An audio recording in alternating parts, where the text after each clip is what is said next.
우리 설교 제목으로 한번 따라하겠습니다. 침체에서 나오는 길. 에디 변이라고 하는 이름인데요. 에드워드 변. 그 성이 이제 아버지 이름이 변 씨인데요. 그 1.5세입니다.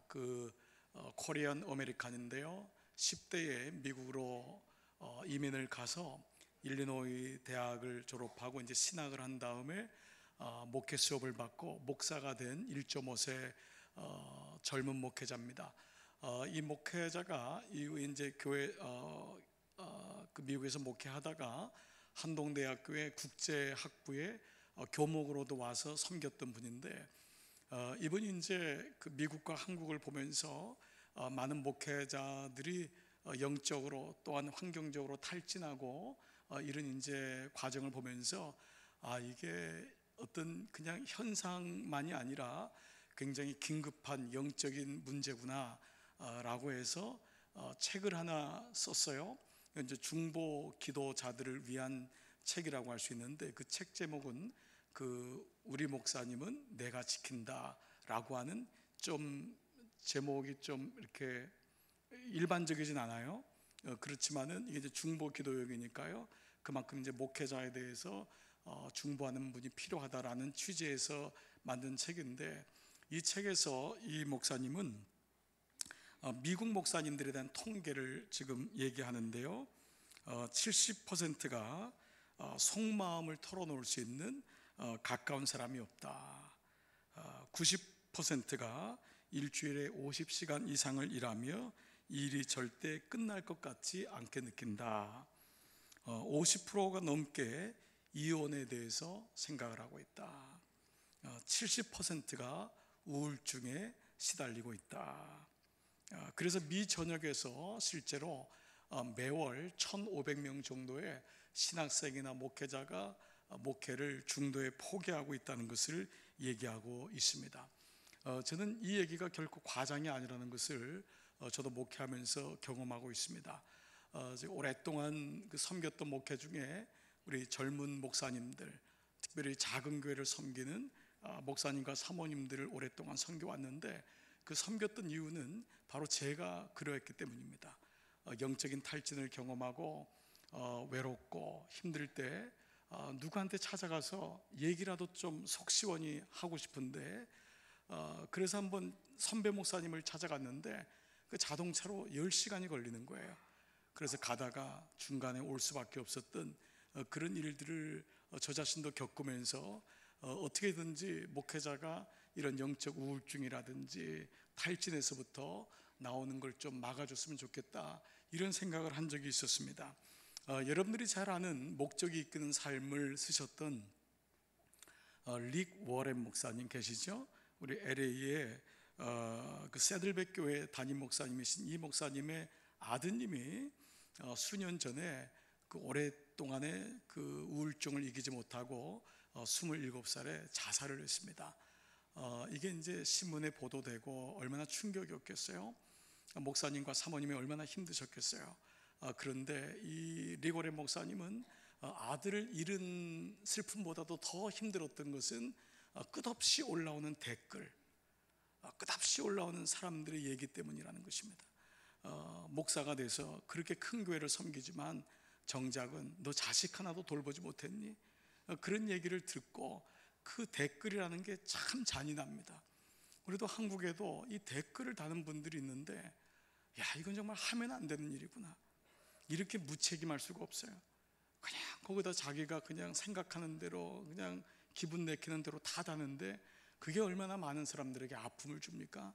그래서 이 목사님도 결국 그 우울증에 걸려서 6개월 동안 강단에 서지 못하는 그런 어려운 일을 겪기도 했죠. 그러나 사실 이런 증상들이 목회자에게만 있는 것은 아니라는 것입니다. 여러분, 성경에 보면은 우리가 존경하고 따라가고 싶었던 많은 하나님의 사람들이 사실은 이런 깊은 영적 체험, 이 침체 속에 있었던 것을 알게 됩니다. 대표적인 사람은 욥이라고 할 수가 있겠죠. 그러나 모세도 보세요. 그는 매 순간 하나님 앞에 할 수 없다고, 주님 차라리 나를 데려가 달라고 이런 고백을 합니다. 다윗도 보세요. 다윗은 열등감의 덩어리였습니다. 너무 힘든 침체를 오랫동안 겪었던 사람입니다. 그러나 여러분 보세요. 예수님은 그러지 않으셨나요? 예수님의 사역에는 기쁨만 있었을까요? 기적만 있었을까요? 그렇지 않습니다. 예수님의 모든 사역에는 눈물과 아픔이 있고 배반이 있었어요.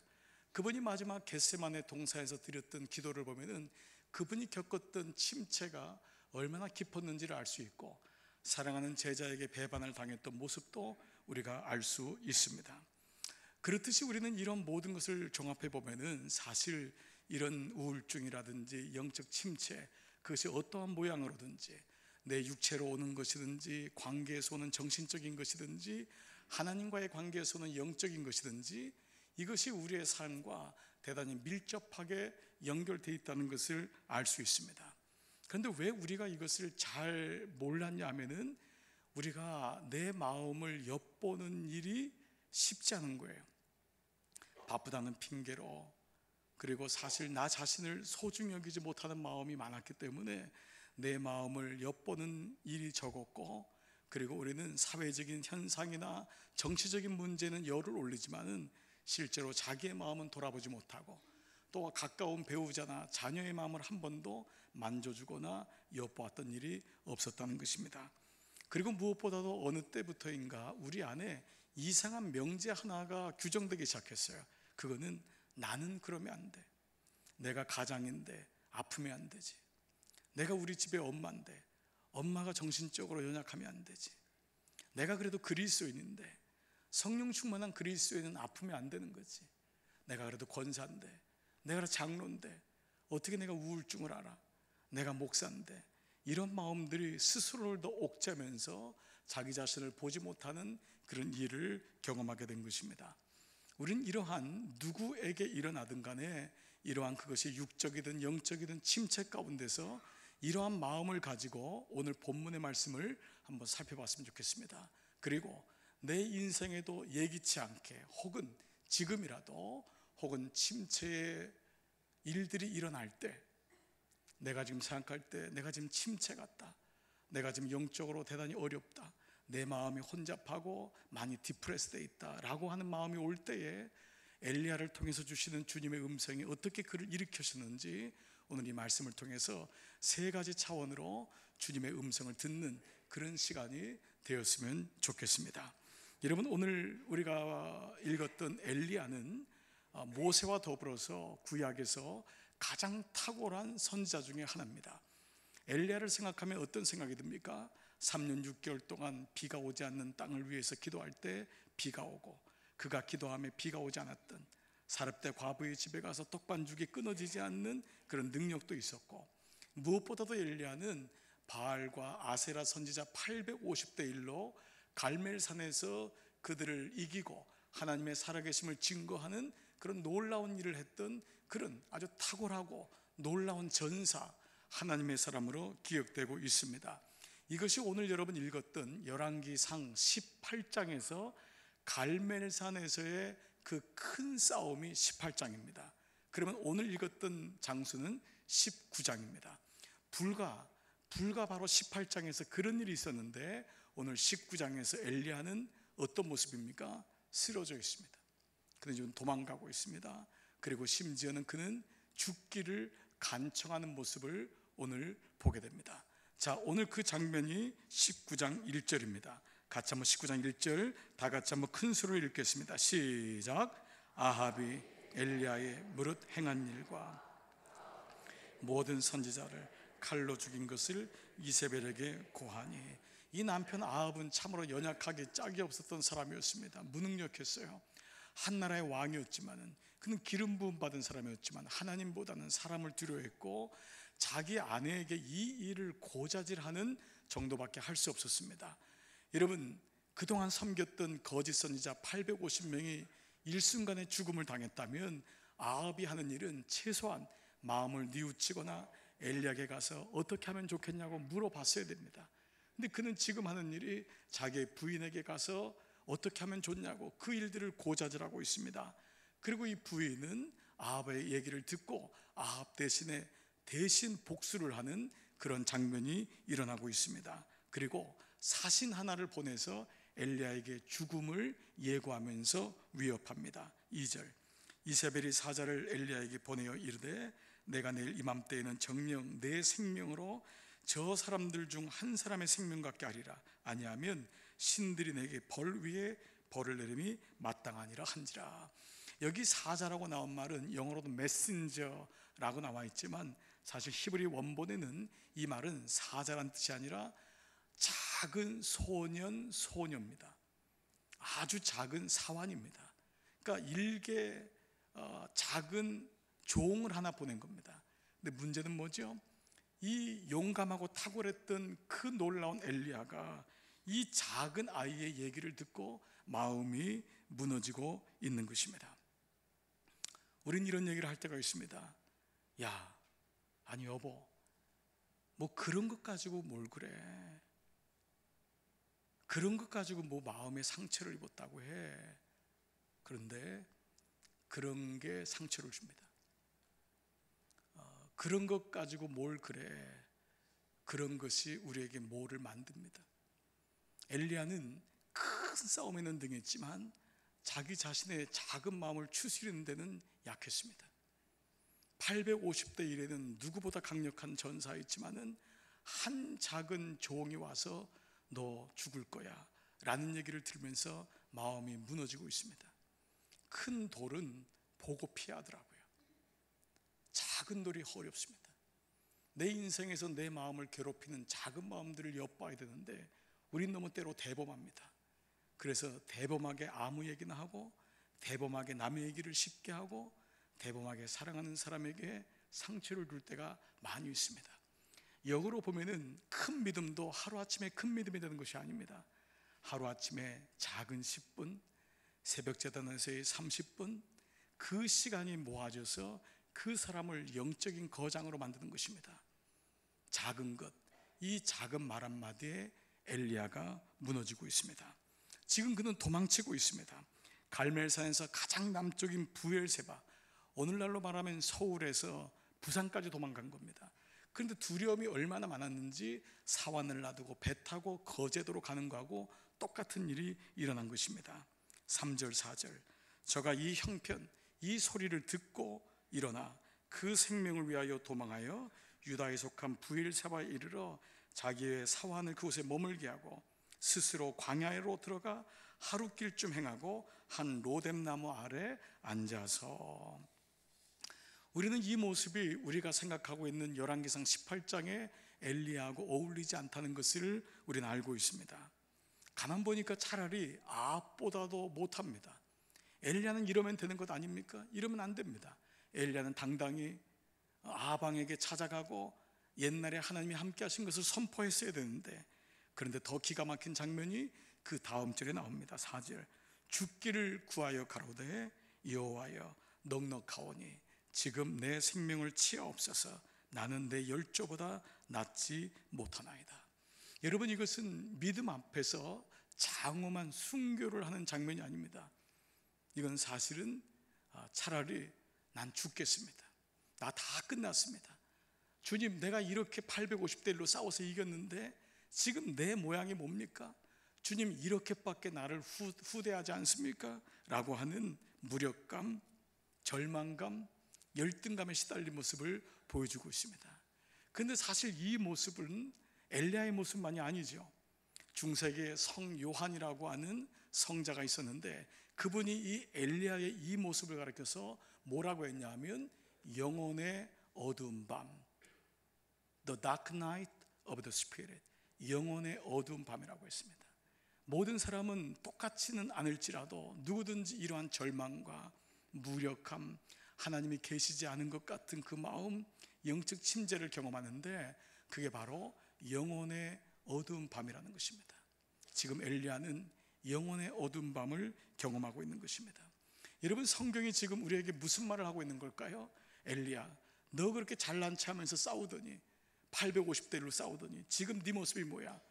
여러분, 이거를 얘기하는 걸까요? 아니지 않습니까? 바로 이 모습이 오늘 성경을 읽고 있는 너의 모습은 아니냐고, 오늘 이 모습이 내 모습이 아니냐고 오늘 말씀하고 있습니다. 이렇게 훌륭한 믿음의 사람들도 삶에서, 사건에서 이렇게 무기력과 절망과 아픔을 경험했다면은 오늘 우리는 어떠한가?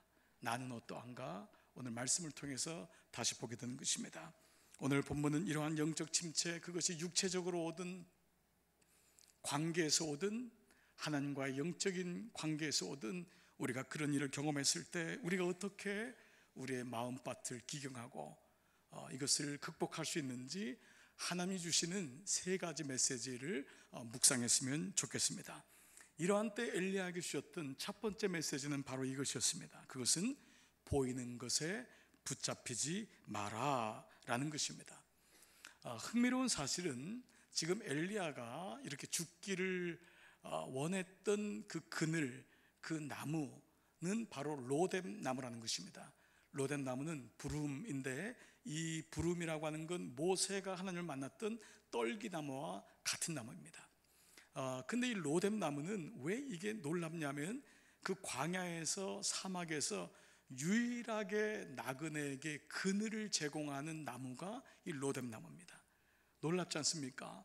물 한 방울, 비 한 방울 오지 않는 그 사막 땅에서 뿌리를 깊이 내리고 있는 이 로뎀 나무는, 그래서 이 로뎀 나무의 다른 이름을 불멸의 나무라고 하는 것입니다. 그 로뎀 나무 밑에서 지금 엘리야는 내가 내 열조보다 못합니다 라고 하면서 넉넉하오니 죽기를 원합니다 라고 얘기하고 있습니다. 우리가 이 말씀을 유추해 보면 아마 이랬을 것 같아요. 유일하게 그늘을 제공하는 떨기나무, 사실 떨기나무는 지나치는 나무입니다. 어떤 나무도 그 나무를 보면서 나무가 좋다, 수려하다 이러지 않습니다. 근데 지금 그 엘리야가 거들떠 보지도 않았던 그 나무 밑에서 그늘 밑에 있는 것입니다. 어떤 생각이 들었을까요? 내가 이 나무보다도 못하구나. 내가 그렇게 영광을 드러내고 살았는데 이 나무보다도 못하구나.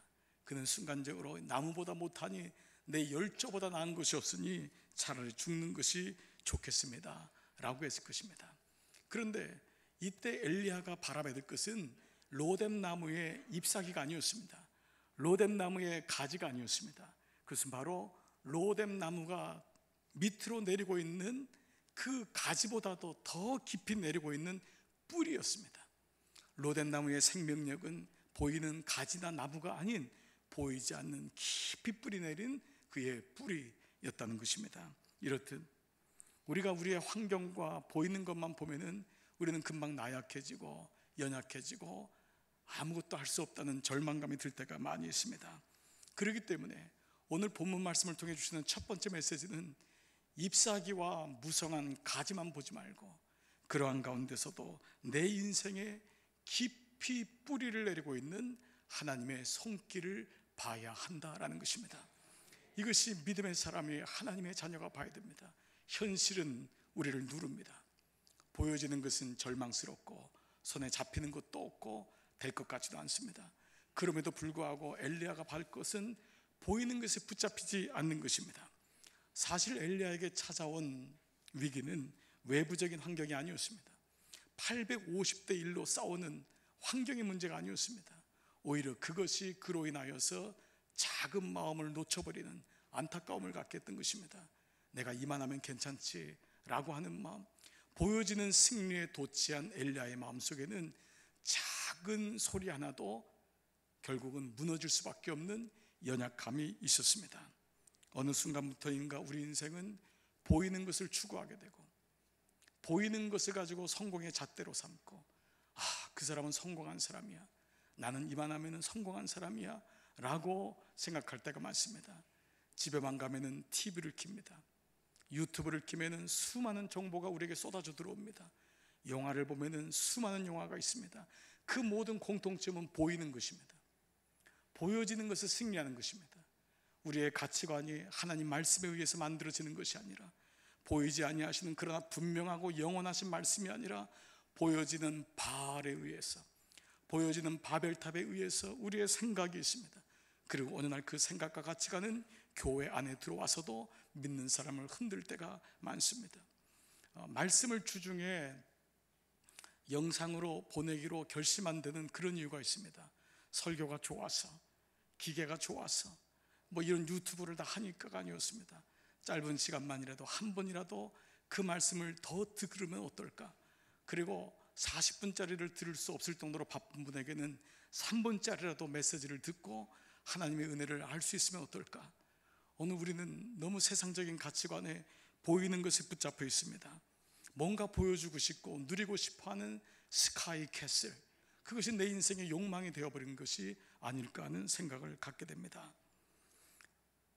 제가 참 좋아하고 존경하는 우리 후배 목사님 한 분이 계신데, 이 목사님이 자신의 인생에서 터닝 포인트가 됐던, 그래서 거듭났던 본 어게인 됐던 사건이 하나 있다고 하더라고요.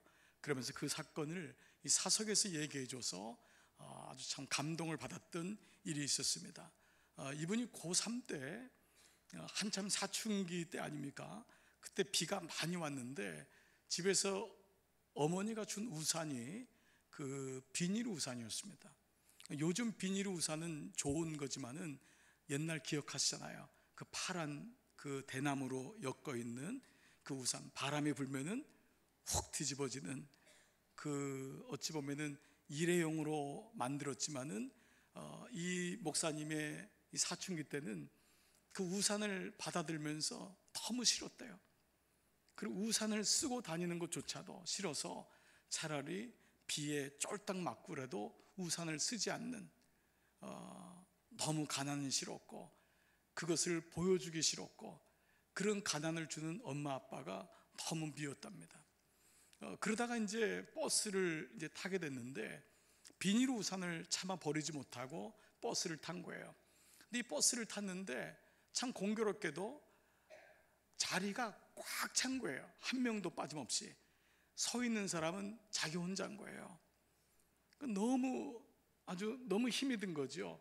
차라리 사람이 많았으면 괜찮은데 자기 혼자서 비닐우산, 그 찢어진 비닐우산을 들고 있는데 사람들이 자기를 보는 눈총을 막 경험하니까 죽기보다 싫은 거예요. 이럴 줄 알았어. 창피해. 이러고 이제 버스가 한참 가는데 한 얼마 시간이 지났겠죠.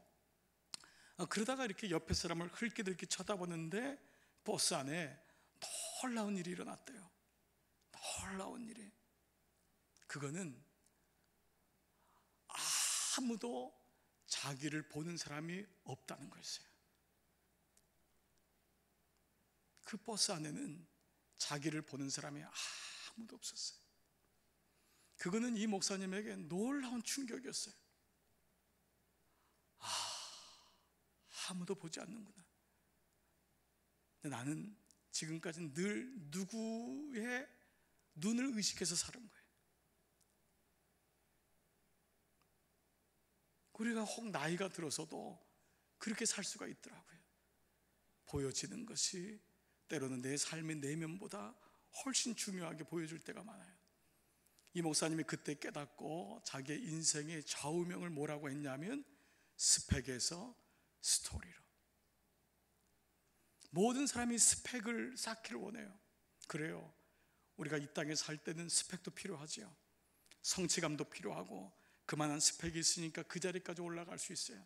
그러나 만약에 스토리가 없다면, 자기의 내면의 소리를 듣는 마음이 없다면 그 스펙은 모래성과 똑같습니다. 하나님 앞에 갔을 때 내가 어느 대학을 졸업했다고 얘기하겠습니까? 하나님 앞에 갔을 때 내 재산이 얼마라고 얘기하겠습니까? 내가 그 기업에서 연봉을 얼마를 받는다고 얘기하겠습니까? 귀한 일이죠. 감사한 일이죠. 그러나 내면의 이야기를 듣지 않는다면, 내 내면의 모습을 보지 않는다면 우리는 영원히 보이는 것에 붙잡히는 인생을 살게 되는 것입니다. 하나님의 사람 엘리야도 순간적으로 보여지는 것에 붙잡혔습니다. 850대 1로 싸우는 자기의 모습, 사람들이 볼 때 고생 끝 행복 시작. 그러나 그런 가운데 그는 내면을 돌보지 못했습니다. 작은 소리 하나에도 무너질 수밖에 없는 연약한 내면. 하나님은 그러나 그를 영적 침체 가운데 있지만 메시지를 주시는 거예요. 아들아, 보이는 것에 붙잡히지 말아라. 그것이 다가 아니다. 사람도 마찬가지입니다. 여러분에게 정말 잘하는 사람이 어떤 사람입니까? 보이지 않는 사랑이 있습니다. 사랑에도 내세우는 사랑이 있고 보여지는 사랑이 있습니다. 교회도 마찬가지입니다. 보여지는 헌신이 있습니다. 그러나 보이지 않는 울타리 같은 사랑이 있습니다. 그런 헌신이 있습니다. 우리 교회가 이만큼 오려면은 보여지는 헌신 가지고 되지 않습니다. 보여지지 않고 누가 뭐라고 하지 않는데도 화장실 들어가서 화장실에 청소도 하고 들어가서 휴지도 줍고 강단도 닦고, 그런 보이지 않는 헌신입니다. 그러나 어느 날 우리 안에 보여지지 않으면 실족합니다. 보여지지 않으면 상처받습니다. 누가 남을 알아주지 않으면 화를 냅니다. 연약한 마음입니다. 하나님, 내 마음이 보여지는 것에 붙잡히지 말게 해주세요. 그럴 때 가족 안에서도 교우 안에서도 진실한 사랑이 시작될 수 있습니다. 첫 번째 메시지, 보여지는 것에 붙잡히지 마라. 두 번째, 하나님은 이 연약한 엘리야에게 두 번째 말씀을 주십니다. 그것은 바로 주님의 만져주심을 사모하라 라는 것입니다. 사실 우리에게 가장 고질적으로, 아니 해결될 기미조차 보이지 않는 것이 있습니다. 교만입니다. 그런데 그 교만의 가장 큰 것은 내 인생을 내가 할 수 있다, 내 인생을 내가 딜하고 매니지할 수 있다, 이 문제 내가 해결할 수 있다고 하는 것은 어찌 보면 강한 정신력 같고 강한 의지 같지만 그 밑에는 하나님이 없는 교만의 교만을 보여주고 있습니다. 엘리야는 그랬던 사람입니다. 이 정도 문제 내가 해결할 수 있다고 생각했습니다. 그러나 그렇지 않습니다. 어떤 누구도 영적 침체 왔을 때 그 문제를 일으킬 수 있는 사람은 없습니다. 의사도 자기의 병은 자기가 고칠 수 없습니다. 아무리 유능한 의사도 자기의 아들과 딸은 고칠 수가 없다는 것입니다. 하나님 앞에 문제가 있을 때 그 문제를 가지고 주 앞에 나가는 것입니다. 그래서 침체와 연약함은 오히려 우리가 하나님과의 관계가 어떠한지를 보여주는 것입니다. 오늘 하나님께서 엘리야를 만지기 시작합니다. 오늘 본문 말씀 5절, 로뎀 나무 아래 누워 자더니. 사람이 침체가 오면 자고만 싶습니다. 자고 싶은 거예요. 깨고 싶지 않은 거예요. 그런데 그때에 천사가 어루만지며. 이 말씀은 전사인 엘리야하고는 대조되는 말씀입니다. 그러나 그렇게 용감하고 탁월한 엘리야가 있는가 하면 그 반면에는 하나님의 만져주심이 있어야 됩니다. 우리의 삶도 마찬가지입니다. 우리가 기업에서 현실에서 열심히 최선을 다해서 살아야 되지만 그 이전에 그 힘이 어디서부터 오느냐? 나의 의지와 정신력이 아닙니다. 하나님의 공급하심, 하나님의 만져주심, 거기서부터 오는 것입니다. 하나님은 엘리야에게 이 말씀을 하고 있는 것입니다. 그리고 이것이 근본적으로 아합과 엘리야를 나누는 가장 큰 갈림길이 됩니다. 그래서 인생은 영혼의 어두운 밤을 지날 때 누가 나를 만지느냐, 이것이 가장 큰 인생의 갈림길입니다. 여러분, 영혼의 어두운 밤은 오롯이 나 혼자서 감당해야 될 밤입니다. 그 밤에는 내가 그 어두운 밤을 이길 힘이 없어요. 그때는 주님이 만져야 됩니다. 주님의 만져주심이 있을 때만이 그 문제를 해결할 수 있습니다. 여러분, 배우자가 아프면 여러분이 도와줄 수가 없습니다. 옆에서 위로는 되지만 그 배우자의 마음을 만질 수 있는 분은 주님밖에 없습니다. 자녀가 공고한 일을 당하고 어두운 길을 갈 때 우리는 중보할 수 있습니다. 그러나 그 자녀가 결국 주님의 만져주심을 경험해야지만이 일어날 수 있는 것입니다. 그렇듯이 우리의 영혼 속에는, 갈림길 속에는 내가 어두운 밤을 지날 때 누가 나를 만지느냐, 이 말은 누가 나를 만지도록 허락할 것인가? 주님이 여러분을 만지도록 해야 됩니다. 그것이 예배입니다. 오늘 스펙이 아닌 내면의 아픔을 가지고 예배드리면서 주님, 나는 이런 사람이여가 아니라 직분이 아니고 이름표를 다 떼고 성전안에는 모든 사람이 같은 하나님의 자녀로, 주님, 나는 부족합니다. 나는 깨진 영혼입니다. 나는 주님의 도우심이 필요합니다. 그리고 주님의 만져주심이 필요합니다. 이것이 바로 오늘 예배라면은, 여러분 인생을 돌아보면은 하나님의 만져주심이 있었기 때문에 여기까지 온 것 아닙니까? 그리고 주님의 만져주심을 사모하기 때문에 오늘 이 아침에도 예배 드리는 것입니다. 예배는 그냥 앉아서 찬송 몇 개 부르고 말씀 몇 개 듣고 은혜 받았습니다, 좋은 교훈 얻었습니다가 아니라 깨진 심령을 가지고 주 앞에 나가 주님의 만져주심을 깨닫고 경험하는 것, 그게 예배입니다. 그게 은혜를 받으신 것입니다. 오늘 이 은혜가 여러분 가운데 다시 회복되기를 주의 이름으로 축복합니다. 저에게도 목회를 하면서 이런 일이 참 많았던 것 같습니다. 지금도 여전히 헤매고 날마다 침체와 회복을 경험하고 있지만은, 제가 처음 목회를 했던 그때는 너무 미숙하고 나이도 어렸기 때문에 더 그랬던 것 같습니다. 처음 경상도 시골 갔을 때가 27살이었으니까 모든 게 어려웠습니다. 문화적으로도 맞지 않고 감당할 수가 없었고, 또 게다가 1년 후에 아이를 낳았는데 그 아이가 그 선천성 심장병에 걸려서 3년을 병원에 있게 되었습니다. 그 과정이 너무 견디기가 어려웠어요. 그래서 하나님을 향해서 원망이 됐고 하나님이 계시지 않은 것 같은 거예요. 그래서 집사람이 아이를 데리고 병원에 갔을 때 마음을 다짐했습니다. 여기서 끝내자. 나는 아니다. 하나님, 내가 다른 데 가서 노상에서 차라리 장사를 해도 마음 편하게 살겠습니다. 저는 잘못 부르신 것 같습니다. 아니, 내가 주님의 음성을 잘못 들은 것 같습니다. 그래서 아내에게 얘기도 하지 않고 짐을 쌌습니다. 가방 몇 개가 되더라고요. 사실은 밤에 도망가려고 했어요. 근데 시골이 밤이 너무 길이 무서우니까 아침에 가면은 사람들 만나면 여행 간다고 해야지. 그 아침에 이제 나갈 생각을 하고 아침 8시경에 이제 집을 나오면서 성전에 그래도 너무 죄송해서 하나님 앞에 작별 인사는 해야 되겠다 생각해서 들어가서 이제 기도를 하려고 들어갔습니다. 뭐 기도가 되겠어요? 가서 앉아 있는데 너무 서러운 거예요. 복받쳐 오르고 내가 지금 뭐 하고 있는 거지? 이런 생각이 들고, 근데 하나님의 사랑을 받았던 그 어린 시절도 기억나고, 그래도 여기까지 왔는데 근데 힘은 없고 자신은 없고 그 막 울음이 막 터지더라고요. 그 막 이제 울기 시작하는데 그 성전에 창문이 조그만 게 있었습니다.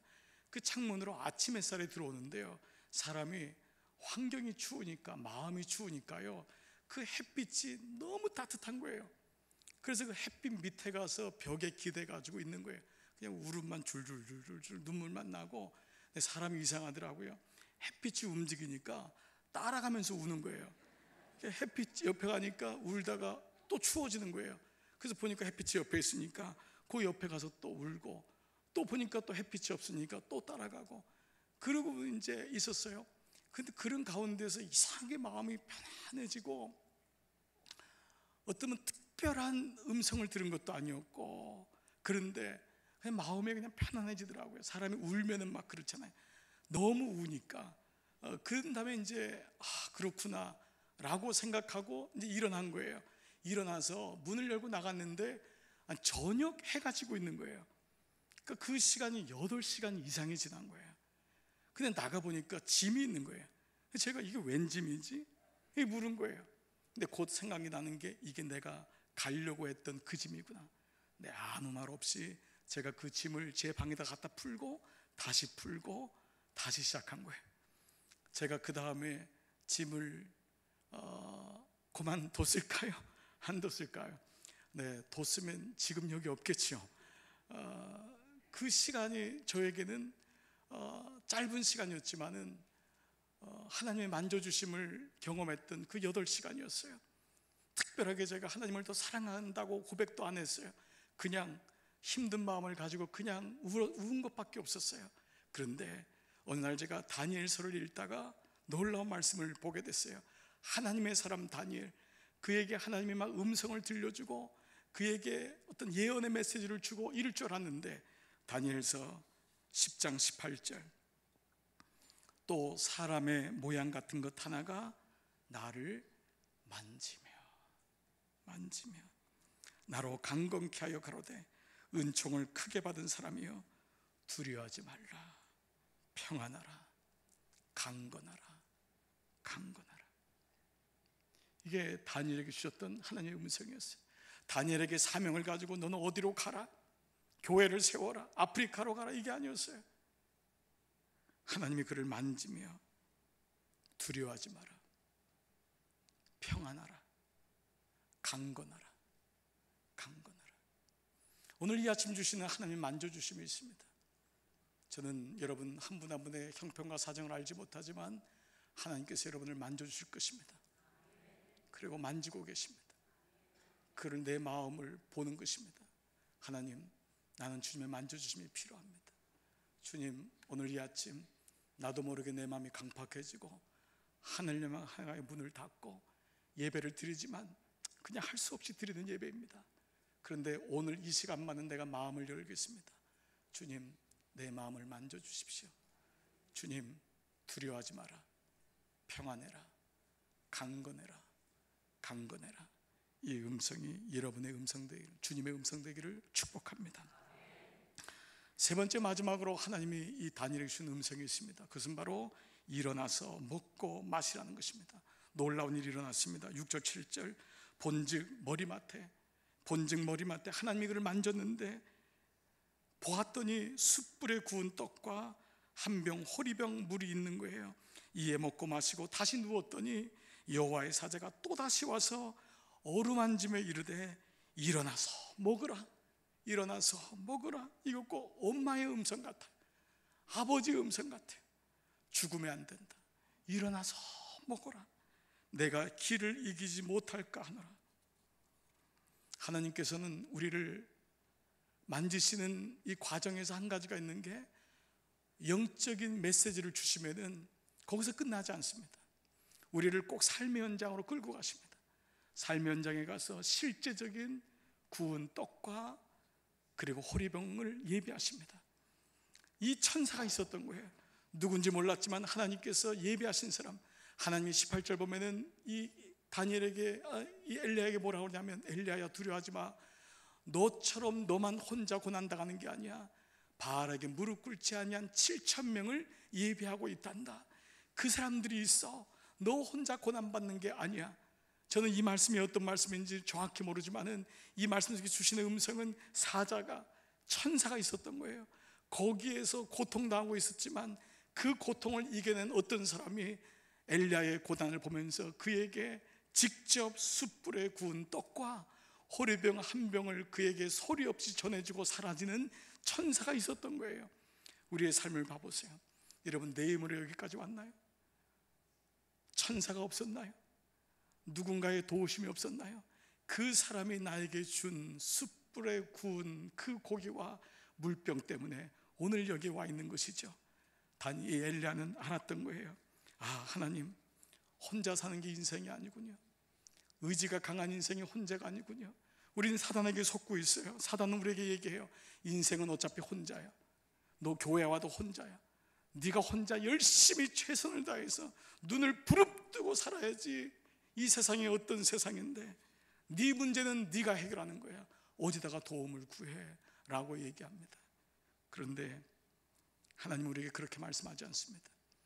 자기의 아픔을 얘기하는 사람은 어리숙한 사람이 아닙니다. 자기의 연약함을 고백하는 사람은 바보가 아닙니다. 우리는 나의 연약함을 얘기하고 나눌 수 있는 지체가 필요합니다. 그 사람이 있다면 그 사람은 정말 행복한 사람입니다. 내가 어려울 때 전화할 수 있고, 내가 어려울 때 말 한마디 없지만은 누군가 숯불에 구운 떡과 물 한 병을 갖다 놓고 사라질 수 있다면 그 사람 때문에 일어날 수 있습니다. 심리학자들은 사람이 죽음을 선택할 때 한 사람만 자기의 길을 들어주면 극단적인 행동을 하지 않는다고 합니다. 그런데 그 한 사람이 없는 것입니다. 핸드폰에 수백 명, 수천 명의 사람이 있지만은 어려울 때 전화할 수 있는 사람이 없는 것이 오늘 우리의 모습입니다. 그런데 엘리야가 혼자 독불장군할 때 엘리야에게 말합니다. 너는 혼자가 아니다. 바알에게 무릎 꿇지 않은 7,000명이 있고 그 고난을 겪은 사람이 너에게 숯불에 구운 고기와 물을 공급하고 있다. 그러니 다시 일어나라. 그리고 너도 일어나서 한 사람 한 사람에게 그러한 천사가 되어라. 침차가 왔다고 느껴지면은 일어나야 됩니다. 어렵지만 그렇게 도와주셔야 됩니다. 그래서 일어나서 먹으라고 얘기해 주셔야 됩니다. 어렵지만 찬양도 해보고, 어렵지만 기도의 자리도 가보고, 어렵지만은 하나님을 바라보고 다시 일어나는 거야. 엘리야는 알았습니다. 한 사람 한 사람이 얼마나 소중한지, 자기의 작은 마음을 돌보는 것이 얼마나 귀한지. 누구든지 영적 침체에 있을 때 하나님 앞에 보이는 것을 붙잡을 때, 아니요, 보이지 않는 것이 더 귀함을 깨닫습니다. 하나님, 내가 보이는 것에 붙잡히는 인생을 살지 말게 하십시오. 영적인 침체가 왔을 때 주님, 내 혼자가 아닌 주님의 치유하심이 있음을 기억하게 해주세요. 예배 때마다 하나님 나를 만져주세요. 골방에서 기도할 때 나를 만져주세요. 아무도 모르는 병을 앓고 있을 때 나를 만져주세요. 주님이 나를 만져주심을 경험하고, 하나님, 내가 어려울 때 나에게 천사가 되었던 그 사람처럼 나도 누군가에게 왜 그렇게밖에 못해, 그렇게 자식을 키우는 게 아니야 라고 하는 메시지가 아니고, 그저 호련히 가서 숯불에 구운 고기, 물 한 병 갖다 주고 사라질 수 있다면, 그 사람 때문에 우리는 다시 살 수 있고, 그 사람 때문에 용기를 얻을 수 있는 것입니다. 지난 인생 돌아보면 그런 분들이 많았습니다. 그분들이 크리스찬입니다. 그분들이 그리스도인입니다. 법을 논하기 전에 하나님 마음을 가지고 침체에 있는 사람을 가서 위로해주고 아파해주고 기도해주는 것입니다. 사랑하는 여러분, 우리 교회 그런 교회가 되었으면 좋겠습니다. 우리 속회 그런 속회가 되었으면 좋겠습니다. 우리 성교회 일보다도 더 중요한 것은 그런 마음입니다. 그럴 때 우리는 회복될 수 있고, 그럴 때 우리는 다시 용기를 얻을 수 있습니다. 엘리야, 우리 모두가 엘리야입니다. 우리 모두가 주님의 도우심이 필요합니다. 오늘 이 아침 모인 여러분 가운데 주님의 은총이 함께 하시기를 주님의 이름으로 축복합니다. 아멘. 이 시간 우리 다 한번 차례서 한번 일어나십시다. 우리 지난주에도 불렀는데요, 제가 어저께 청년부 동계수련하면서도 이 찬양을 불렀어요. 제가 아이들을 보면서 너무 마음이 안타까워서 아이들을 안수를 했어요. 제 마음에는 너무 피곤하고 하니까 안수하지 말아야지 라고 하는 마음을 갖는데, 그 애들을 보니까, 쟤네들이 겪을 인생을 보니까 너무 마음이 아픈 거예요. 그래서 부족하지만 기도라도 해줘야 되겠다. 그런데 웬걸 기도를 받는 아이들이 그냥 어깨를 들썩들썩 하면서 너는 하나님의 아들이다, 너는 하나님의 딸이다, 그 얘기를 듣고 그냥 마음이 무너지는 거예요. 오늘 우리에게도 마찬가지입니다. 제가 듣고 싶어하는 가장 하나님의 음성이 있어요.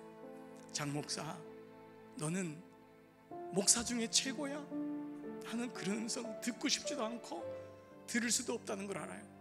너는 내 아들이야, 너는 내 거야, 두려워하지 마라. 이 음성 듣고 싶어요. 오늘 예배 참석한 여러분이 이 음성을 듣고 이 마음을 가지고 이번 한 주간도 승리하기를 축복합니다. 찬양하십시다. 아무것도 두려워하지 마라.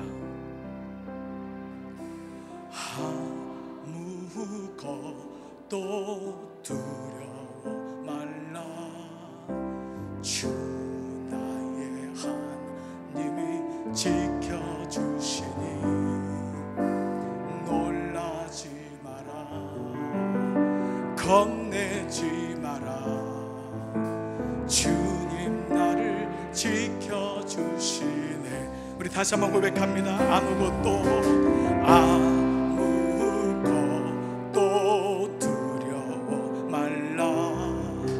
주 나의 하나님이 지켜주시니 놀라지 마라, 놀라지 마라, 겁내지 마라, 겁내지 마라. 주님 나를 지켜주시리. 내 마음이 힘겨워 지칠지라도 주님 나를 지켜주시네. 세상의 험한 풍파 몰아칠 때도 주님 나를 지켜주시네. 주님은 나의 산성, 주님은 나의 소생, 주님은 나의 소망, 나의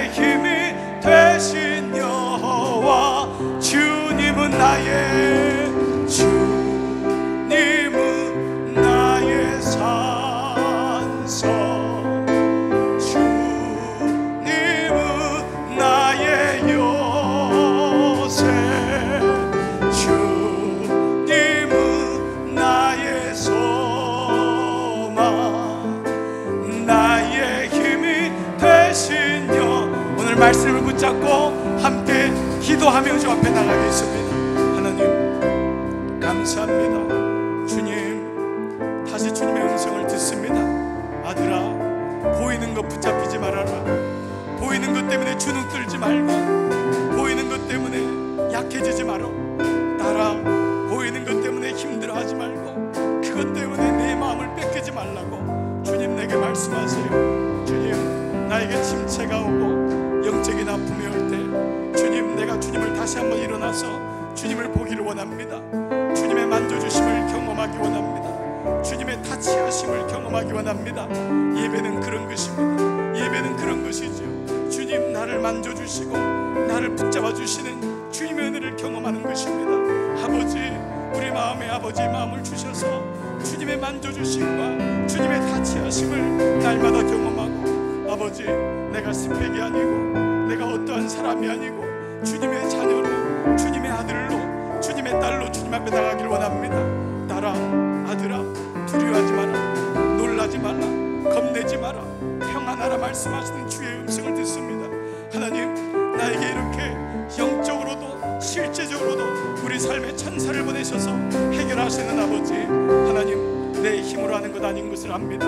내 능력과 재주로 하는 것이 아님을 압니다.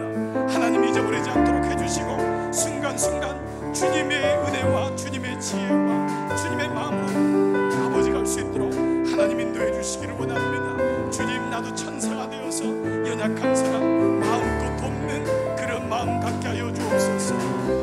주님은 나의 방패, 주님은 나의 산성, 주님은 나의 방어, 주님은 나의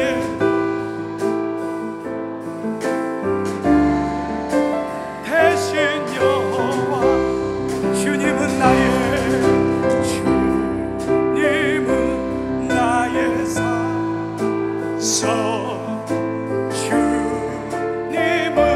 나의 요새,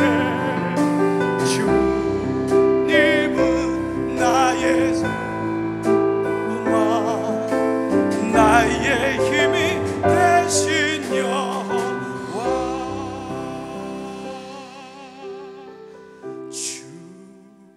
주님은 나의 산성, 주님은 나의 요새, 주님은 나의 소망, 나의 힘이 되신 여호와, 주님만 나의 산성, 주님만 나의 사, 주님만 나의 요새, 주님만 나의 요, 주님만 나의 소망, 주님만 나의 소망, 나의 힘이 되신 여호와. 주님, 힘들고 지치고 낙심되고 우울증이 오고 삶의 침체가 올 때 절대로 아들아, 딸아, 보이는 것에 붙잡히지 마라. 보이는 게 절대 다가 아니다. 주님 앞에 설 때까지 보이는 것 때문에 기죽지 말고, 보이는 것 때문에 마음 상하지 말고 주님을 바라볼 수 있도록, 아들아, 딸아, 나의 만져주심을 경험해라. 영혼의 어두운 밤을 지날 때 주님, 나를 만질 수 있는 분은 주님밖에 없습니다. 일터에서, 사무실에서, 가정에서 외롭고 힘들 때, 갑자기 너무 큰 일이 밀려와서 감당할 수 없을 때, 주님, 난 주님께 맡깁니다. 주님, 나를 만져주세요.